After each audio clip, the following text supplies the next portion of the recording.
Good evening. My name is Dan Peterson, and Mr. Dixon asked me to share some thoughts with you tonight as you celebrate being inducted into the National Honor Society. First of all, congratulations. This is a really wonderful distinction that you're being given tonight, and I applaud you for it. I'm a teacher, I'm an English teacher, and I've been an English teacher for over 10 years, and it's students like you that make my job so much fun, so thank you and congratulations. I wanted to share some commonalities that we might have, some teachers and some people that we might know from DC. I went to DC from the 6th grade all the way through graduating, and I graduated in 2001, so that's forever ago it seems like. But yeah, so I had Mr. Favino and Mr. Houghton as English teachers. You may have had them. I've also had Ms. Sauter as a math teacher, Mrs. Unger as an art teacher, and Dr. McFarland as a history teacher. They were all fantastic teachers, and I had a really good DC experience. I hope that you've also had a good DC experience. Tonight I wanted to share with you a couple stories from my time at DC, one that takes place inside the classroom and one that takes place outside the classroom. But both of these experiences have had a huge effect on my life, and I'm so grateful for them. The first experience I want to share with you came in my 10th grade English class, and I had Mr. Favino as my English teacher. I was excited for the year. I had had lots of good English classes through middle school and in my 9th grade year, and my mom was an English teacher and later became a librarian. So I felt pretty good about myself entering this class, and I really enjoy the material, which is why I'm an English teacher today. So the story is like this. I'm sitting in my desk in the classroom, and I'm getting back my first in-class essay that I've written for Mr. Favino's class. So all of us students are kind of sitting there, and he's walking around the room and putting the essays on our desks, and he puts an essay down on my desk. And so I've written, a few pages in pen or pencil or something like that, and I start to look at the essay, and immediately I think there's some kind of a problem. On the top of the essay in red ink there's the letter C. Now here I am, my mom is an English teacher. I mean, she probably wrote a lot of my essays before this point, so maybe that's why I was getting such good grades. I've always done really well, and here's this big red C at the top of the essay. And so I think to myself, there's been a mistake, obviously. It's my name on the essay, but there's been some sort of a mix-up. Two possibilities occur to me. One possibility is that somehow my essay got mixed up with someone else. Yes, that's my name, but there's something wrong. The other possibility is that this guy, Mr. Favino, must have no taste for literary merit and style. So obviously the reality was just that the essay wasn't very good. And as I read through his comments, he said particularly that I was missing this thing that he called a logic, which I was only just getting acquainted with. But that was a really formative moment in my life and in my education, because it was one of the first times that I really failed. It's not an F, it's not a real failure, but to me at the time it felt like a failure.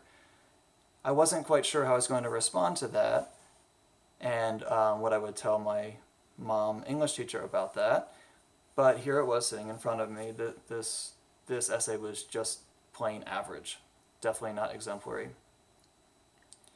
So I learned a lot from this failure, and what did I learn? So I've written down a few notes here that I'll share with you. One of the things that I learned from this experience was that I could grow as much from my mistakes as I could from my successes. My life is full of mistakes and successes, but our mistakes and our shortcomings are moments when we can really grow in a different and perhaps more powerful way if we're willing to to own up to them. One of my favorite poets said something like this, I'm paraphrasing, that our mistakes are God's fertilizer.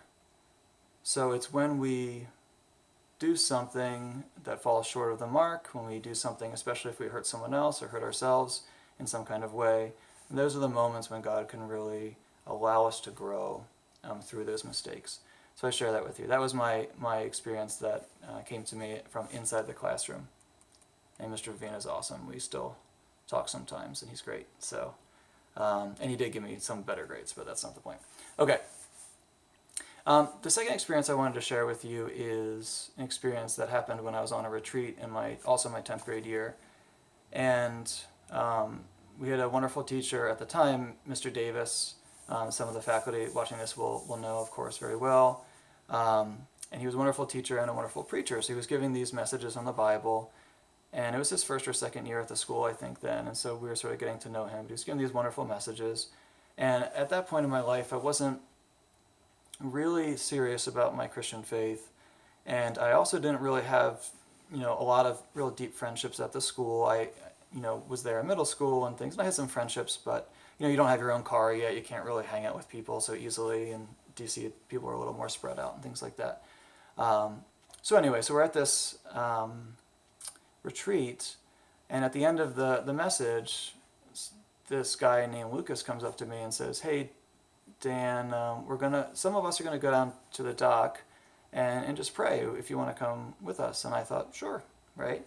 And there were 6 of us, and we went down to the dock, and it was dark out, and we're out on the water, and you can see the stars, and it was just one guy had a guitar, and we were singing some worship songs and praying together. And that began something which was really powerful in my life, which was a Bible study that lasted the next 3 years through high school.